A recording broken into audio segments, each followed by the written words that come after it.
biggest thing is don't quit. If you're out there, and you're feeling rough and you're having a hard time at that moment, it's just that moment.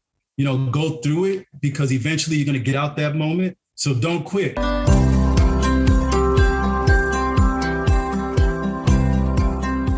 Welcome to The Dark Zone, an adventure racing podcast. This is your host, Brian Gatens. It is now November 2021. A great race season is behind many of us. Welcome back to a post-COVID kinda racing world. Today we are joined by Wilo Nater of Team Onyx. Wilo is a relative newcomer to the sport of adventure racing. His enthusiasm and excitement garnered him the Spirit Award at the recent National Championships. A U.S. Army veteran, a lover of all things outdoors, and a thoughtful, considerate guest, Wilo really brought a lot to today's podcast. I encourage you to sit back, relax, and enjoy Wilo as he tells us all about his adventure racing experience right here on The Dark Zone. So before we dive into the content of your latest races, tell us a bit about yourself. How did you get into adventure racing? Where did it all start for you? Well, personally, I'm 53. I'm a father of two, retired military, current educator. I do a lot of tutoring, free tutoring for families that can't afford it. COVID brought that out about, homeschooling. A lot of help at home was needed. I'm going to be honest. Before June, I didn't know what adventure racing was at all. I really didn't. A friend of mine back in, let me think, it was like May, April timeframe. I'm not sure. Mika LeCount, she currently is a part of Team Onyx as well. She, her friend Suki Gale, who's also part of Team Onyx, they were going to do Conquer the Mountain. And she kept trying to convince me to come do it. She's like, hey, you'll be good for it, I'm telling you. And I was like, no, not interested. Leave me alone. On the way back from Conquer the Mountain, they had to drive through Rock Hill, so we had dinner. And they were talking to me about it. And they were telling me how they had another kind of road game type event coming up. I still wasn't interested, I'm going to be honest. But I was like, you know what? They were telling me how much trouble they were having navigating. I was like, it's been 10 years since I did any navigation, but I'm probably a little bit more experienced than y'all. So let me go ahead and help y'all out a little bit. So in June, I did the road game event, and that's when I got hooked. I was like, I like this. It sparked up everything I did in the military. And then the two people who ran the road game, they were big in AR, and I'm talking to them. And as they explained AR to me, it was done there. I was ready. I went home.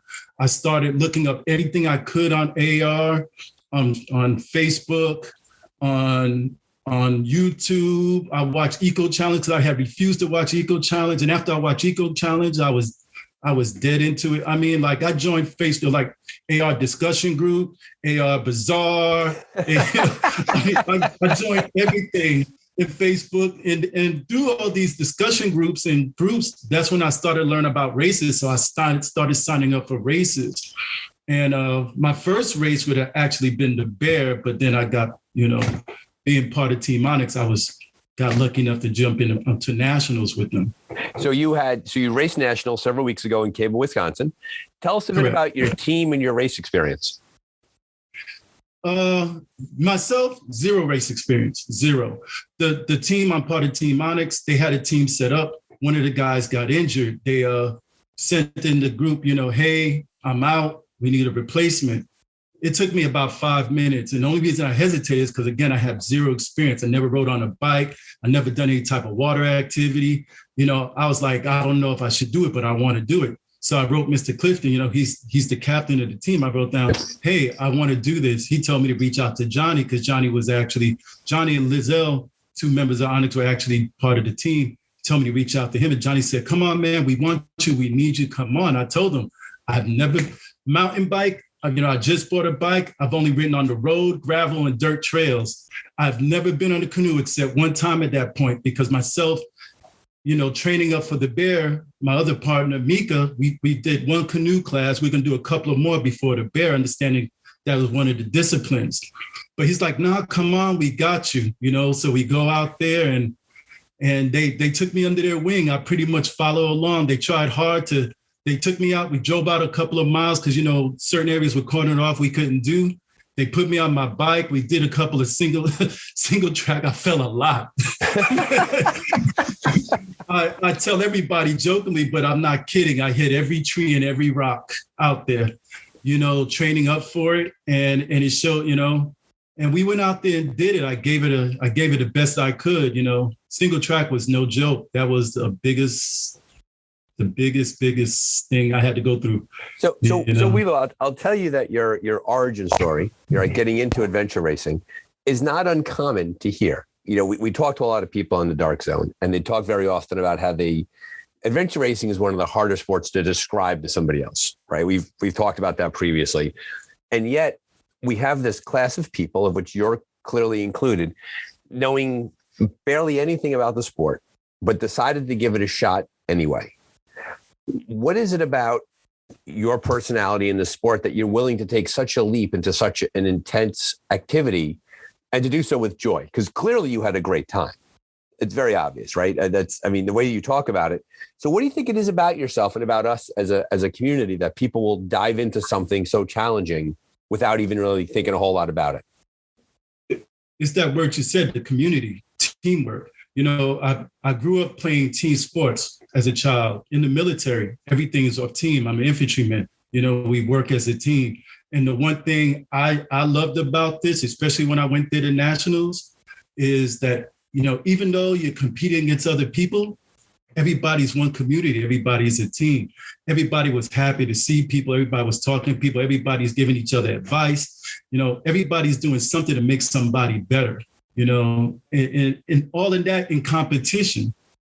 And another thing is I love challenges. And this, me not knowing much of it, but being intrigued by the sport and its difficulties, it just wanted me to go into it harder and want to learn more about it. And then I'm 53, so I know my time is limited. So I'm willing to jump into anything and everything to try to get this most as I can.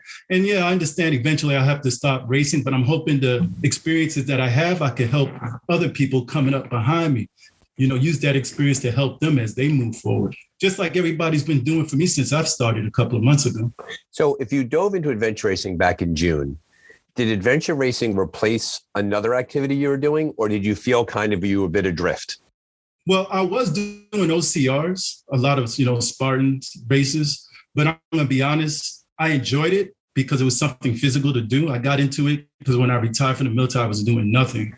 So I needed something physical and I got into it. But what I didn't like was, what I disliked about OCRs was I wanted to compete in the competitive area. So, they have the competitive areas and they have the open class areas. But in competitive, you can't tell somebody, come on, guy, you got this, keep going. They look at you like, what are you talking about, guy? We're in a race, and I can't help other people. So I got stuck in the open class, which I still had fun doing it, but I was still missing something. And I never realized what it was until I started AR. And what was that? What were you missing? The competition, and also the teamwork. I was out there by myself. And yes, I'll help other people up the wall or get through an obstacle. I still didn't have anybody else there with me. Most of the time I was doing it on my own, and that teamwork and that competition. Yeah, the idea that in adventure racing, we talk a lot about the shared suffering and the shared challenge. And then by working together through these problems, by figuring things out together, it touches a part of us that other parts of our life really don't do for us. You mentioned you enjoyed challenge. Not everything was a challenge, though. What parts of adventure racing do you find that you're well suited to? What is not that hard for you? Trekking. Just walking, right? I'm the same way. Yeah, I did it in the military for years. I learned how to walk long distances at a fast pace, overcoming certain adversities. I got hurt on the race, and my team had to sit back and allow me to assess myself, to finally sit there and say, hey, you got it. They knew I was hard-headed and they knew eventually I would get it. So, that adversity. And again, that teamwork, I can't go back to it. I love the teamwork. I love working with others. I love the idea of how my team, again, they picked me up. They knew my shortcomings. They picked me up. They were willing to teach me there on the floor, on the ground. I was willing to absorb that. During the post-nationals glow, I've been listening to a lot of podcasts, and the team from Burf Barf, they spoke about their experience, and they raced with Team Onyx. How did that go for you? That went great. We jumped back and forth a lot because, again, I kept falling. Every time I fell, they would pass, and they will get up and they'll let me go ahead, and then I'll fall again and they pass. They would, I loved it because every time I'll see them, I say, "You got this, ladies, keep moving." And eventually they kept telling me that, "You got this, Wilo, you got this, keep moving." So yeah, I remember them quite well. Yeah, I do. And so you talked before about the idea of it being a challenge, but then the idea that you get to work with and root for other teams. Do you think it's hard for people who don't adventure race to get to understand that concept, that we cheer each other on, but we race alongside each other at the same time? Because when I grew up playing sports, we cheered for everybody. I know as I grew older, especially when in the military, I was playing sports and somebody would dunk on me and I would be like, "Man, that was a good dunk." People were like, "Stop saying that." But that's the way I grew up. You respect the other person's ability. It doesn't take away from my ability. So I would say yes. I would say yes, but it comes down to a person's mentality, what they're willing to take from it. I don't feel there's anything wrong with being humble and giving somebody gratitude for what they could do. Doesn't mean I'm weaker, Yeah, and that's an interesting point you bring up, because we hear that very often when people migrate into adventure racing from another sport. Very often your success is only in relation to the speed of your opponent. And so when you're running a marathon or you're in a race of some sort, if your opponent is in front of you, you're behind. And if they're behind you, you're ahead. Where in adventure racing, because we move in such interesting distances in so many ways, that very often flip-flops back and forth, right? You're ahead, you're behind, you're ahead, you're behind. And because the challenge is so high, you have to work together to get to the next part of the race. And the working together is really the joy in the adventure racing. And the fact that we cheer people along and we also race against them simultaneously, which is a very weird thing for non-adventure racers to understand. But to your point, it clearly touched a piece of you that was kind of dormant and kind of like you were really looking for something to grab onto to enjoy the experience. So, correct. So I'm sorry to interrupt you. Go. No, I was just saying that that's a good thing about adventure racing is you really don't know where you are till you end the race. Right. So while you're out there racing with everybody, you don't know who's first or who's second. You can believe just because of how strong a team is, but you really won't know till you get across that finish line where you place that and where those other teams are. I think that also adds to that, that camaraderie out there, wanting to help each other and push each other along. Right. So what do you think? So you said you're good at the trekking, right? And you and I kind of share that, right? I'm really good at walking in one long direction. How do you do with navigation? How do you do with that? Well, last weekend with the bear was my first time leading it. I think we had myself and Mika LeCount, we went out there.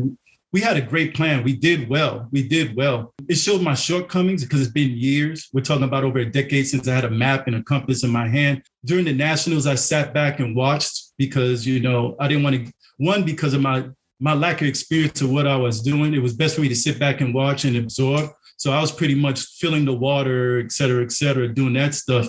But I think I fairly did well. Always room for improvement. I mean, immediately after the race, within an hour, I was messaging a lot of people from the team because I wanted immediate feedback. I wanted to give them all the information I had possible. Myself and Mika, we took notes. I wrote it down. And I think a lot of room for improvement, but I really feel that's going to be something that I'll be able to give to the team. And that's an important thing that would to bring be my up. Contribution. And you're spot on there. So we talk a lot about the newer racer on the dark zone and the idea of there being room for improvement. And one thing we talk about repeatedly here is that the newer racer should never take what they perceive to be a lack of performance too hard. Because everybody I've spoken with, whether it be somebody who started racing back in June or started racing 25 years ago, repeatedly they talk about how when you're in the beginning, there's so many areas of improvement that you need to do. And the trick is to stick with it over time, that you can't use your early races as a barometer of how good a racer you could be, but over time you get better, and better. And by you sharing how soon after the race you were messaging with your teammates and getting feedback on your performance, that's a very common trait that we find among successful adventure racers, is that they're humble enough to reach out to other people and say, what could I do better? What could I work on? How can I improve? You said something interesting when you talked about racing nationals, because that was so new to you and new to the canoe and new to the bike. You said you wanted to sit back and you wanted to absorb the race. You wanted to be part of the team and to pay attention. What what was your crash course in adventure racing? Literal crash course, by the way, because you hit every tree out there.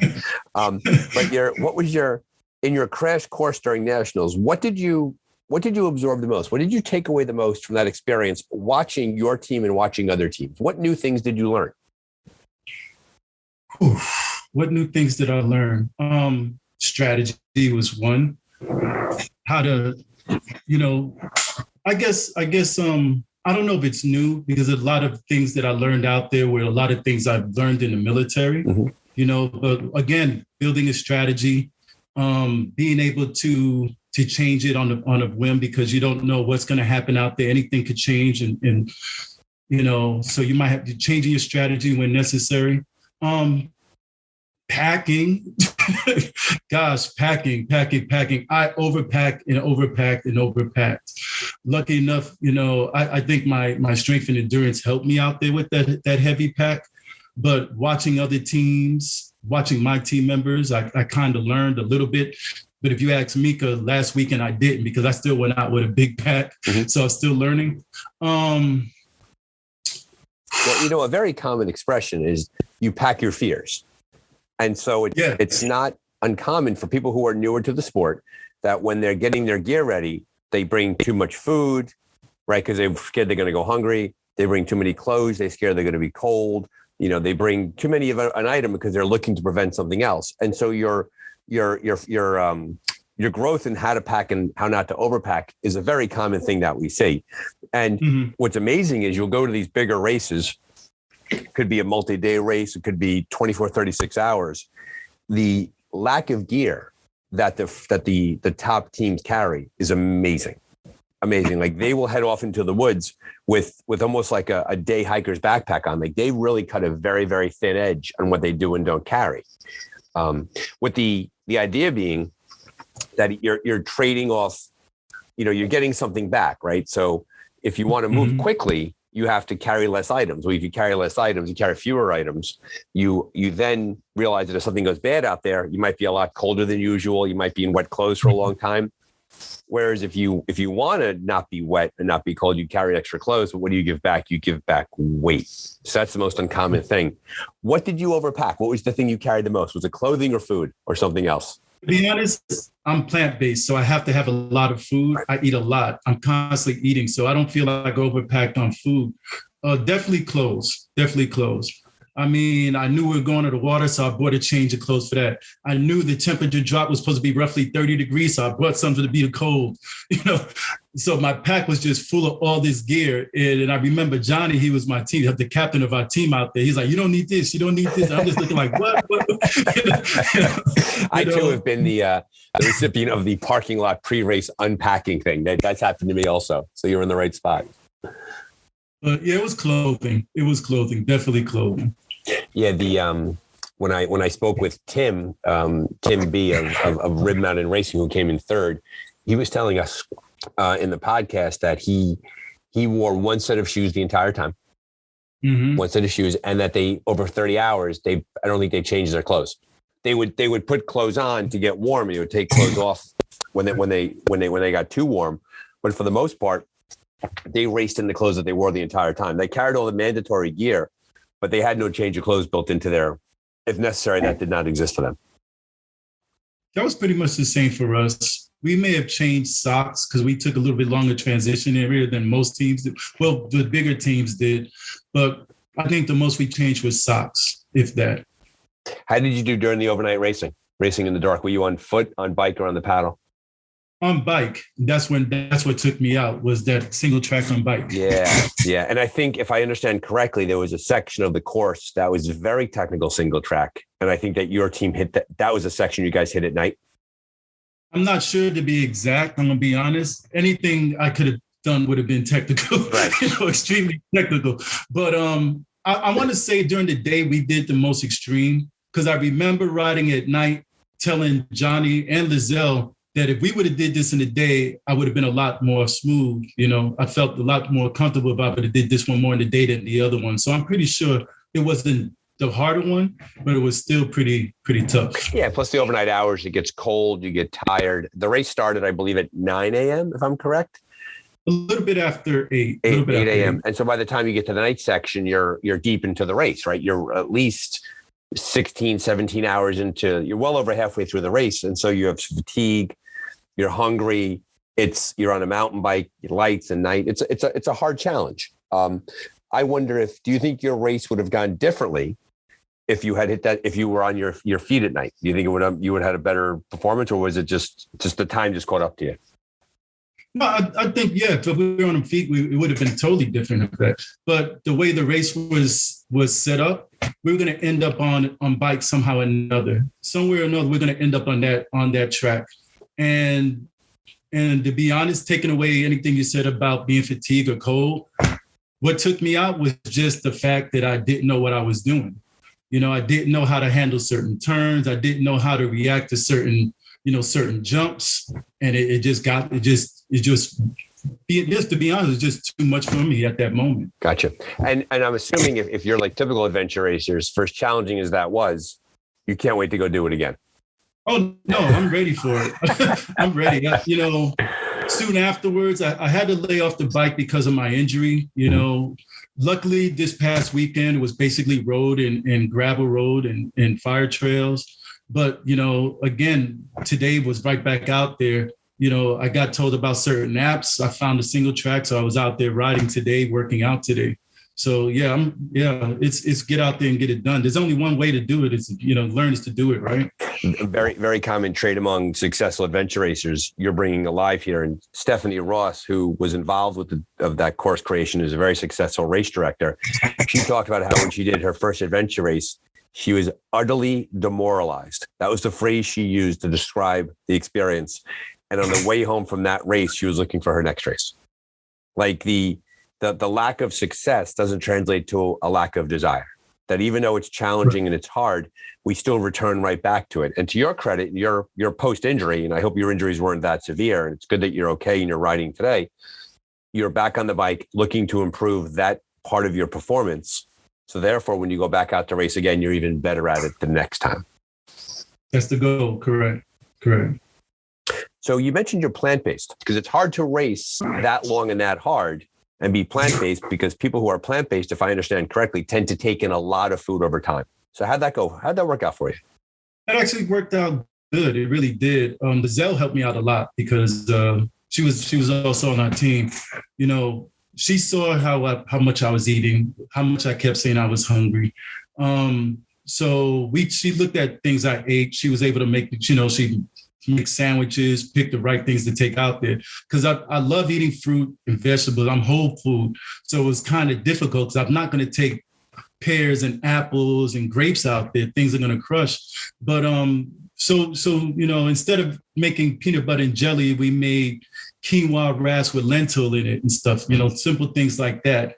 We found, I stay away from chemical type vegan products. So instead of doing the little, the shots we take for energy, we found little honey packs that were helpful for me, because me transitioning to plant-based was due to health reasons. So I try to stay as whole food as possible. So they were very strict to making sure that I stayed within my diet. And that was another reason why taking out so much food. Did I eat all the food? No, but I needed it there because I knew I was constantly eating and constantly drinking. Do you find that the plant-based diet, very often people, when they don't go plant-based diet, they talk about the fact that there's a lack of energy, that those foods don't give them the carbohydrates, the sugar that they need over time. Have you found that your performance has struggled with plant-based, or are you just able to just keep doing what you always want to do and your speed didn't go down, your endurance didn't go down? I'm always hyper. My energy level is always up to here. I've never had an issue with lack of energy. Even during the race, I didn't have an issue with lack of energy or endurance. I would say it helped me better. It helped me improve myself a lot more. I didn't realize it at first because I wasn't physically then. But when I started getting back into sports, yes, I saw the big difference. I can honestly say, and I know it's cliche, but I honestly feel better now than I did in my 20s and 30s. And I was active in my 20s and 30s. but it's true though. It's honestly true. Yeah, very common. We hear that time and time again when we talk to racers, that very often, because they didn't race in their 20s and their 30s, that when they come into the sport in their 40s and their 50s, they find that they're amazingly awake to the sport because they've gone through other things. Like you said, you played other team sports and you've been involved in the military and you did all of that. Coming to adventure racing in your early 50s, you have a brand new appreciation for it. And also too is while in the 50s, and I'm 50 myself, while your body's a little bit beat up going into it, what you get back is you get back experience. I was never the team captain. So I was always, and I think it's also because of my father and my grandfather, they raised me to listen and to pay attention, especially to coaches. That helped me throughout my life. Mentorship is important. So I don't know if I really had that problem, per se. I know my first 4 years in the military I did, but you couldn't tell a hard-headed kid from New York anything, but I got straightened out quick, especially on the phone with my father and my grandfather telling me, listen, you got to equating my time in sports with the military, understanding the different roles, but how they were the same, that helped me realize what I needed to do then to fix myself as well. Once I put those connections with a coach and a squad leader, a team leader, platoon leader, it was easier for me to go ahead and take information from them, take that advice from them, because I saw them in a different role other than somebody who's just telling me what to do. So it sounds like there's a natural transference between your military experience, your life experience to your adventure racing career. This must feel like a supernatural fit for you. Like it's like putting on a glove. I honestly do, but it's like a glove. But you know how sometimes you put it on the wrong hand? You got the thumb and the pinky, because I'm still learning a lot, I'm still learning a lot. So I don't want, I understand where I am in this vast world of adventure racing. I know I got so much more to learn. So you're basically you're basically like a super strong, super excited kindergartner. You just can't put the gloves on. Yeah, right? that's what I feel. You want to go outside and play, but you can't put the gloves on properly. Recognizing that you're new to adventure racing, and a common question we always ask in the Dark Zone is, what advice would you give to a new racer? I would tell them, one, it's fun. It sounds crazy because you're doing all these crazy things, but one, don't be afraid. Don't be afraid of the unknown, because there's a lot of unknowns at adventure racing. Because what I love about adventure racing, every race could be different. You do a race this week, go to a race next week, could be different. Be open to new things because of that variety. Be open to new things. If you come in, get out of your comfort zone, because you're going to get pushed. You're going to get pushed to different levels, different things, mentally, spiritually, definitely spiritually, emotionally, socially. Biggest thing is don't quit. If you're out there, and you're feeling rough and you're having a hard time at that moment, it's just that moment. Go through it, because eventually you're going to get out that moment. So don't quit. And then after the race, then assess yourself. If you don't think it's for you, okay, it's not for you. Ran into that a couple of times for a couple of people last weekend with the Bear. They got done. They were like, but I'm finished with this. Even talking with them. And I could understand their point of view when they said they were done. They just said it wasn't for them. And while they're in it, and Johnny was good for this, Johnny and Lizelle was good for this back in Nationals. And honestly, a lot of people who I met out there, have fun during it. Don't forget to have fun, because at one point during Nationals, I was getting so frustrated on that bike, I forgot to have fun. I lost my focus. But then I'm hearing Johnny Lizelle back there hitting the curves, yelling and screaming, hooting and hollering, having fun. And I was like, gosh, it woke me up to that, and it put me back into the space I needed to be.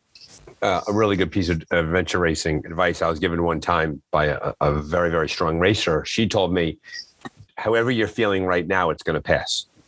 Yeah. And that applies to when things are low and when things are high, right? So when you feel great and you feel like $1 million, say to yourself, well, this is going to go away eventually. That's okay though. And then when you're low, you say to yourself, this is going to go away. And a little bit of food, a little bit of drink, maybe a little bit of rest, it goes a long way to get you moving forward. Talk to me about the social aspect of the racing. Well, socially, because how everybody, the social climate we have now, the tension between races, Onyx is being part of Team Onyx. We're known for being, the first all-Black adventure racing team. And to be honest, anywhere we go, we're usually the only ones there. And what I mean by socially is not only that, but I mean, like, again, like I said earlier, everybody's friendly to each other. It doesn't matter where you are. You could be the top team and you could be, you could be brand new to the team, to the sport like myself.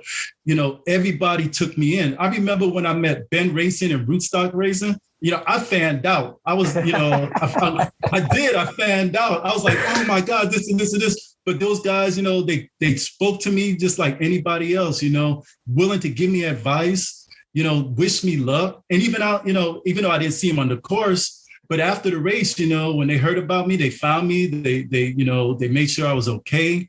They asked me, how I was mentally, what am I going to do? And, when I told them I was still in good spirits and I'll be back out there, they were happy about it. And they wished me luck. And they told me they couldn't wait to see me back out on the course. Those aspects of social, that is where I'm coming from. Because at no point when you're out there, at no point I was talking to people and people were talking to me, and that kept me going a lot. Yeah, I think you're spot on. I think what we do in adventure racing, and this has come up previously. So adventure races are interesting because we're cut off from larger society, and because it's us and it's our 2 teammates, our 3 teammates, our cell phones are turned off. It's the maps, it's the course, it's the equipment, it's the teammates, and it's the challenge. It's an incredibly refreshing place to be because nothing else matters for that period of time. Absolutely right. And you're absolutely right. You mentioned social tensions, and you mentioned the way that we're speaking to each other today, and the fact that we create an artificial environment where none of those things matter except for taking care of our teammates and taking care of other teams. In many other race or sport activities where you just go by them, adventure racing, you stop to check on that person, right. Make sure they're all right. Do you need help? Do you need food? Do you need a part for your bike? Do you need a bike? Right. So yeah, you're absolutely right about that. Yep. You're absolutely right. Because like you said, alone, we're out there by ourselves. There's nobody else out there to help us but ourselves. And based on the idea of taking care of each other and the fact that we're mutually interdependent upon each other, I realize that regardless of what traits I have personally, my success, my peace of mind, who I am as a person is also embedded in your success and your peace of mind and who you are as a person. And exactly. so many of those challenges fall away. I think it's a very poignant thing that you bring up when you talk about Team Onyx being one of the only Black teams at many races, and the fact that you're able to come to a community where the top-notch teams like the Ben Racings and the Rootstock Racing are invested in your success. And I'm hoping that eventually when we talk about Team Onyx, we talk about them in the same breath of teams like with Dolly and Quest and Ben Racing. In time we will. It'll get there. It'll definitely get there. Anybody who's on a successful team and who's doing really, really well can very easily speak about when they were not successful and they didn't do really, really well. And what separated them from the teams that aren't as strong is that they never walked away from the sport, that they stuck with it. And to your point, like you struggled with the mountain biking and now all of a sudden you're working on that. So your mountain biking gets better next time. Your packing will get better next time. Your navigation gets better the next time. And all of those things grow over time. And the trick is to stick with the sport and to keep getting out there and keep racing again and again. And we've seen it multiple times, which is refreshing because your experience is like everybody else's experience. It's a matter of sticking with it. Correct. And I think sometimes we overlook that. We overlook that everybody else, went through what we went through. Mm-hmm. But don't you see that though? But isn't that a problem in society? Like we're so concerned with how you perceive me that I'm not willing to admit a vulnerability to get better at something. So therefore I never get better. But that's what I love about this, because we're willing to ask for help. We're willing to be vulnerable and get help. Because again, when I spoke that I'm new to this and I told them I want to talk to them, because I had questions like, why are your packs so much smaller than ours? How do you read a map? What do you do when you do it? They had no problem communicating those things with me, giving me ideas of how to do it. Yeah, I'm not going to lie, it was just bouncing off my head because, again, I was fanning out. But the fact they were just willing to sit there and share this information says a lot about the AR community itself. From your perspective as somebody who races for Team Onyx, What can adventure racing do better to be more inclusive? What do you think we have to learn? I could tell you, I would never thought of Black people out there doing such a sport, but at the same time, we do these sports. We do it. We just don't see ourselves in it for some reason. And I don't know if that's just the way it is social, come through socially. But I like the fact that Team Onyx is out there doing it. I love the fact that I'm part of that journey with Team Onyx. And I know for a fact, and I don't want to speak for anybody on the team or even our captain, Clifton Lyles, but I guarantee that he would be more than happy to do anything he can with the association to try to spread this out to all avenues in the world, especially to other Black people and other Black communities to get us out there doing it. Because he's already established his teams. We have people all over the world. It's a small team, roughly, I think 13 to 15 people, about 3 or 4 of them overseas, but he's still building. He's working hard to get it out there. And to your point, like you made your friends were involved in adventure racing. And so you got involved, and Clifton is building a network of friend racers around the world to get involved representing Team Onyx. So I think you're right. I think in order for the sport to grow and to be more inclusive, the sport needs to open up pathways for friends and other people to get involved in the sport and have the bar to be relatively low to jump over in terms of, just being open and being inviting. And you've talked a lot about that today, that when you went to the national championship, you went to the the big race, that when you came across teams that very easily could not have said a word to you, they could not have done enough for you. And they were excited to talk to you and they're excited to help you out. I think that speaks to the kind of sport that we have here. No, absolutely. And to be honest, that bar you're talking about, it's already set. We do have races that are designed for people like me. We just have to go out there, and there's plenty of them. There's smaller races, the 4, 6, 8 hour races, 12-hour races like I did last weekend. That's still going to challenge you, but still easy enough to keep you intrigued and keep you going. But it's just getting the word out there, getting people to identify and identify this sport and get them intrigued enough to get into it. So what's your next race? Oh, we got the Cauldron on the 30th. Then I have a race every month. Keep going. Tell us about that. This is an adventure racing podcast, so keep going. No, I got the Cauldron October 30th, November 12th, right here in Charlotte. I got Long Creek Adventure Race out of the Whitewater Center. I have the Crooked Compass in December. January, the race out of Florida. I forget what it's called. Is that C2C? No, that's February. Okay. C2C as well. That's on my list. That's like the race I'm looking forward to. CDC in February. There's a race in Florida. I forgot the name of it in January. Was I correct that you received a Spirit Award at the end of the race? Yeah, they gave me the Spirit Award. I felt kind of, I felt kind of bad getting that award because, they said because, my, even through injury, I was like, I was still like, but I was like, at first I was like, gosh, I got an award for getting hurt, what? But then Clifton, Mr. Lyles, he called me, he talked to me, and again, he humbled the heck out of me because, he's like, he's been racing for 15, 20 years, working to get to an eco challenge, and he got hurt in the eco challenge. And then that made me feel like what am I complaining about? He's working his whole life to get to this event. He got hurt and it took him out. And I'm like, my first race, I get hurt and I'm sitting over here with my, my head down, like, no, get up, keep pushing, So yeah, I was happy I got the award. I thank my teammates because honestly, they're the ones who fueled me to keep me going, because if I didn't have them, I would have, I don't know.